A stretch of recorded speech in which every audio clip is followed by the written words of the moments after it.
Hello everyone, how's it going? Welcome back to another video, and today I'm going to teach you how to care for a crested gecko properly with cheaper methods than a fully bioactive 18x18x36. Now this video is more targeted towards the people that ask me how I care for my geckos. I don't want to spend a ton of money on enclosures that are huge and I can't even have the space for them, so I do the tub methods, which is usually cheaper and it has some other benefits. I'm going to explore those benefits and how to do it in this video, so if you're interested in seeing that and learning about that, stay in the video and I'll show you how. First of all, we need to understand what crested geckos need in order for them to thrive. I'm going to explore some categories. The first one is going to be enclosure and enrichment, the second one is going to be nutrition, and the third one is going to be routines and other stuff. So first of all, the enclosure for a tub. Of course, there are different tub sizes. For my adults, I use the 56 quart bins. I do a big mesh hole on the lid because evaporation goes upwards, so I want it to evaporate so that mold does not build up. And I mist once a day in the morning, and then the humidity will be really high in the morning and then it will go down at night. Now this enclosure has the ventilation, which is really important. It also has two ventilation circles on the sides just in case. It is probably not necessary. I don't really do those anymore, but my first adult enclosures have those. But the most important ventilation, in my opinion, is the top ventilation, which just allows for a healthy airflow in and out of the enclosure or the tub. Now for the substrate, I use paper towels like most people with tubs do, but you can also use some mulch that is safe for reptiles, some soil that is safe for reptiles, but you shouldn't be using really hard substrates that are going to maybe cause harm to the gecko, or you shouldn't be using a reptile mat or something like that that looks like green and plasticky and absorbs a lot of bacteria, and you usually don't clean it. So that usually is a bacteria factory and it is not good for your animal to breathe in. So that's why a lot of people don't like those. I've never used it and I don't think I've ever had the need to use it. So I don't use them, they just suck, don't use it. Now crested geckos don't need any source of light or heating, so we don't use any UV or UVB lamps. We don't use any heat mats or anything like that, so they're really easy to care for. They just need room temperature. You can do anywhere from 70 to 75 degrees, I think is the best for them. And what goes in the enclosure is part of the enrichment thing. We're going to be talking about what the gecko needs to stimulate its brain. So it's going to be needing like branches to climb on, leaves to resemble the foliage of its natural environment. It's going to need some hides such as egg carton or the paper towel rolls, stuff like that is cheap. It's cardboard, so it's safe for them. You can replace it really often, once a week or more if you need to. They absorb humidity pretty well as well. They don't oxidize or anything like metals. You want to stay away from metals just in case they oxidize and that could potentially harm the gecko. So anything that is cardboard, plastic, or ceramic, or even glass is safe for the animals. Just be careful if it's like glass or ceramic. You don't want it to break and stab the gecko. So be careful with those things. Typically anything that is not metal or something that absorbs bacteria and mold really easily and you're not going to clean it is usually safe for a reptile or a crested gecko and specifically. And what better way to teach you this than to show you. So I'm gonna go get a tub and show you what I do with my tubs and with my crested geckos. Okay, so let's start with the lid. That's the lid. It's just the lid of a tub, and you cut out a hole and you put a mesh. You can see through the mesh, so that's also an advantage, and they can't leave. How do you put the mesh in there? We usually either hot glue it or we stick it with duct tape. I would not use clear tape because I've used it in the past and it does not stick properly, and that will save you the hassle of having to find a gecko for a month, thinking it's dead, and then eventually appearing out of nowhere, just like it happened to us. So use something that sticks properly. I will use hot glue because it dries, and if you use something like duct tape and then for some reason it gets unstuck from the lid and then it stuck to the gecko, you can't kill the gecko because that's like a sticky trap. So I wouldn't use tape. I would use this, it's way better. But if you're going to use a tape, use something that is strong and will not likely get off of the lid. But yeah, use hot glue, that's the best option for this. And for the mesh, you can just buy some plastic mesh off Amazon. You get a bunch of mesh for like $10 and then you can cut it to the size that you need and just put it there. Yeah, so that's really nice. Now for the enclosure, this is the 56 quart tub. You can see it also has those ventilation holes to the sides. They're not huge, so that's why I decided eventually to add a ventilation square on top. Honestly, you could just do the top one and not do the sides. I did the side ones because I thought I was going to be doing a rack where there was no ventilation from the top, but eventually I just bought a shelf that has like wire shelf, and it has really small wire. It's basically all space. So they didn't really need those side holes, they just needed the top one, but it's fine, the more the better usually. And as I've said, I spray once every day. Right now it's nighttime, so it's kind of dry, but I'm going to show you what the enclosure looks like so you can check it out.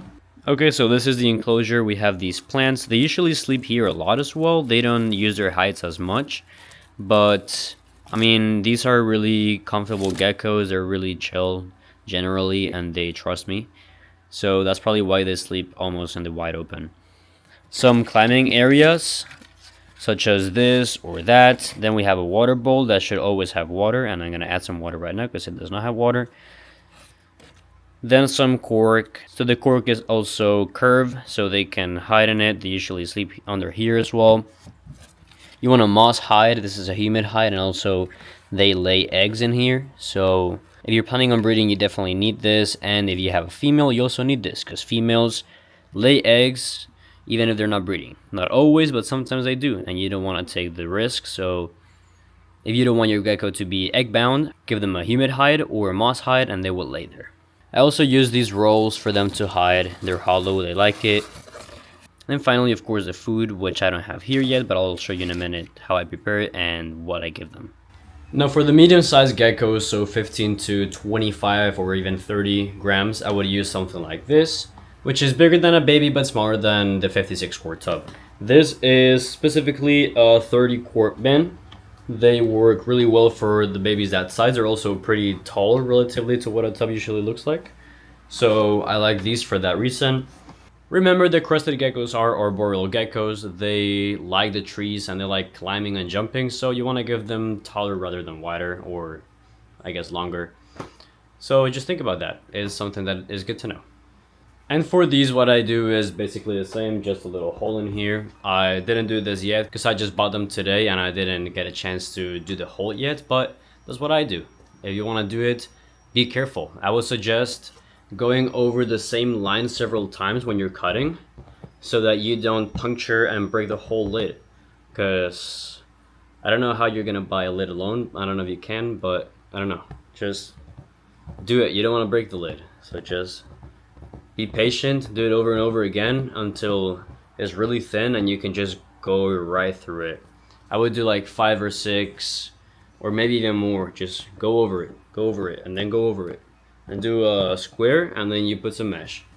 I will use hot glue again, it's better. It dries up, so you don't have to worry about it getting stuck to your gecko.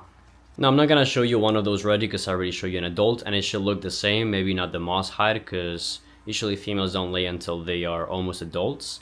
So maybe the moss hide is not necessary. However, they do like it because it's more humid in there. So if they have any issues shedding, they're gonna go there and solve those issues. And then finally, for the last part of the enclosure segment, we have the baby enclosures. I just bought 24 today. Those are all empty and the top row is also empty.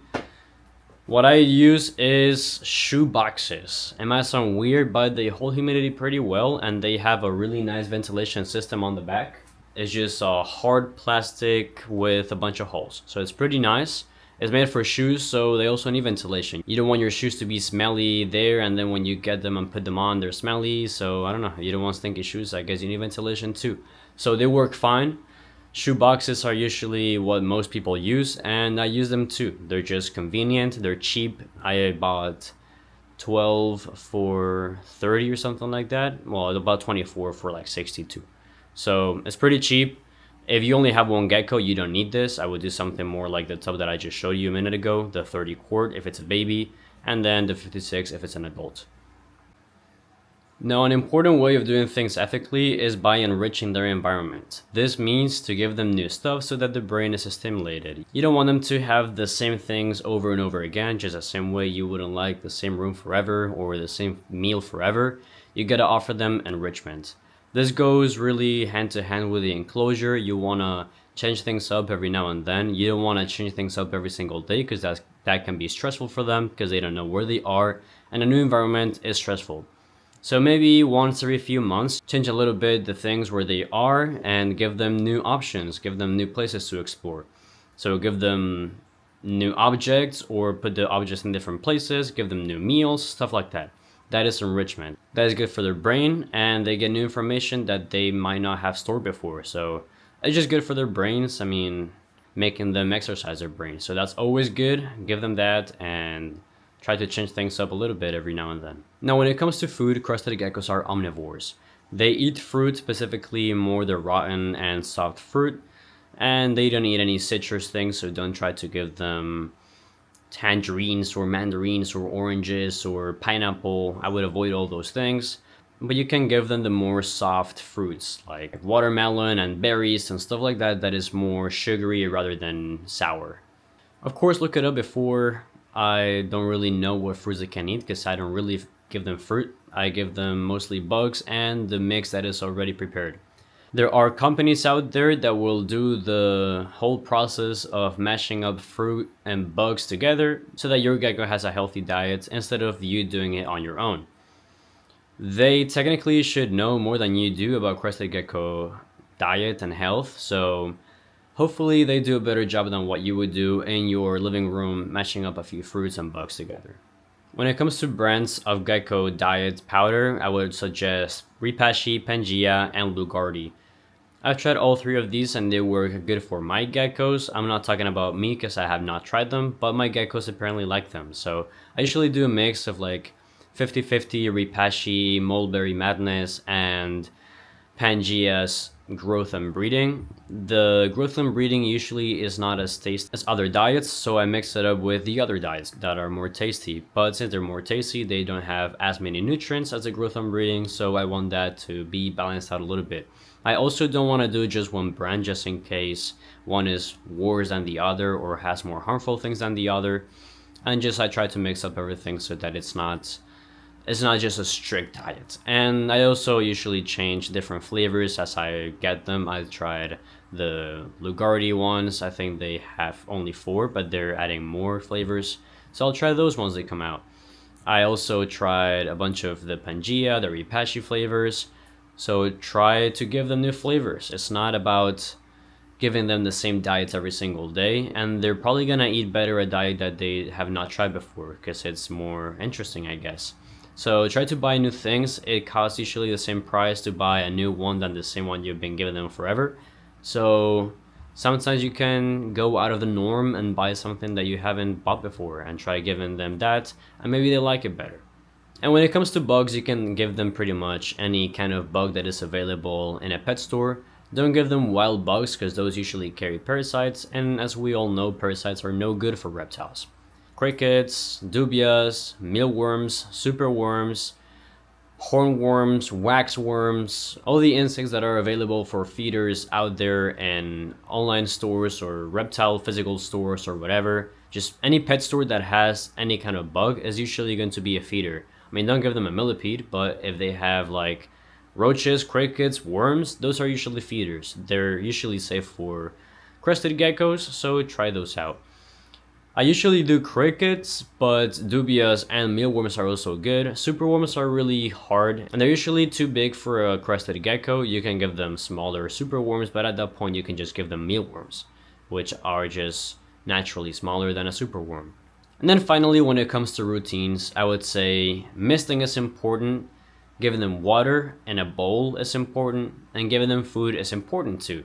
So the way I feed is Monday, Wednesday, Friday. I feed those days. Every single Monday and every single Wednesday and every single Friday, I give them a cup, like a bottle cap of food. I'll show you now how I prepare it and how much I give them depending on the size. And they get that mix that I was talking to you about before. I put that in their enclosure at around 10, 11 p.m. or 12 a.m. depending on how late I do it. Sometimes I have things to do, so I usually leave the best part for the end of the day because I enjoy feeding them. Also, if I do it when the day is ending, they are going to be more active around that time. So the food is going to be fresher, it's going to be less dried up, and they're probably going to enjoy it more. The next day, usually at the morning or afternoon, I take those cups out and I put them in a big cup. I fill that cup with water and I let them soak overnight. The next day in the morning, I clean them and I feed them, because if it's Monday, I feed that night. Tuesday, I collect the cups. Wednesday, I feed. It's pretty simple and straightforward. Now I'm going to implement a technique that I think ACR is doing. I wasn't told by him that he was doing it, but I was told by someone that knows apparently what he is doing. So I'm going to try that out. ACR has really good structured geckos, and he's been doing it for years, decades actually. So I think he knows what he's doing. So I'm going to try this out, and it is to feed 1 week the powder and the next week the insects. So I'm going to try giving them that powder that I was talking to you guys about, and then the next week I'm going to do just mealworms, which I haven't tried mealworms a lot with crested geckos. I've usually done crickets because they're usually easier to get the juices out by taking their head or legs out. Sometimes they need that, sometimes you have to do gross things so that your reptile eats. Because sometimes some geckos are picky, and especially the babies are not going to eat the insects as well. So if they lick it first and they taste the juices, they're going to know it's food and they're going to bite it, and then eventually they'll end up learning what an insect is and how to eat it. Also, you can get them used to the tongs, the feeding tongs. If they see that, they usually just go for the tongs even if there's no bugs. So getting them used to the feeding tongs is good. The way I feed insects is usually only with tongs, because I don't want the cricket or the mealworm to escape and then have them in my floor or whatever. And that also makes them learn that the tongue means feeding time. So if I go there with my hand, usually they're not going to bite my hand, but sometimes they try to. Now, when I feed them insects, I don't just put them in their face. Why? Enrichment. You want to make it look like it's natural. You don't want the bug to be just still there, So you move it a little bit, you keep it still in one place, and you move it here. Just try to simulate what a bug does. And the crested gecko is probably going to enjoy that better. They're going to hunt it better, and they're going to probably be smarter, because, they have brains, and their brains have to be trained. You can't just be sitting in the same room eating the same food for every single day and the food just comes right to your mouth. That's just not great. It's probably a long video, and there are tons of videos like this where they teach you like good information and good care about crested geckos. This is not the ideal care for a crested gecko. It is not bad, they can thrive, but it is not a bioactive enclosure with the best enrichment and the best enclosure they can have. There are channels out there that do that, and I recommend those videos over mine, because this one is just a really simple and cheap way of doing this. It is good for breeders and for new keepers. If you're a new keeper that is planning on keeping just one or a few, go for bioactives. Go for big enclosures that are bioactive. You'll have to clean less, they look way better, you'll have a lot of fun building the enclosure, and it's probably healthier for the animal to be in a more naturalistic enclosure than a paper towel enclosure that can get dirty fairly easily, and it might hold some bacteria and mold over time if you don't clean as much. It is less time consuming long term, it is way prettier, you're probably going to enjoy bioactive way more than a paper towel tub. So if you only have a few, go for bioactive. If you have a bunch and you're planning on breeding and selling, then you can do the tub method. Crested geckos are super hardy, they can stand almost any condition that you give them, but this does not mean that you can neglect them. So even within the cheaper methods, there are things that you need to follow. You need to have a schedule, you need to have healthy routines and healthy cleaning routines specifically. For cleaning, for example, I do it once a week. If it gets dirty before that, I of course clean before that. If the water bowl gets dirty, change it immediately, give them fresh new water every day or every 2 days. Better if you do it every single day. Every single gecko that I have has a water bowl with water at all times. They will drink, and if you keep crested geckos and you give them a water bowl, you will see them crawling towards the water bowl and drinking eventually. They are not stupid. People will try to convince you that they're stupid and they all share one brain cell, but it's not true. It is true that they look derpy and they look stupid, but they're not stupid.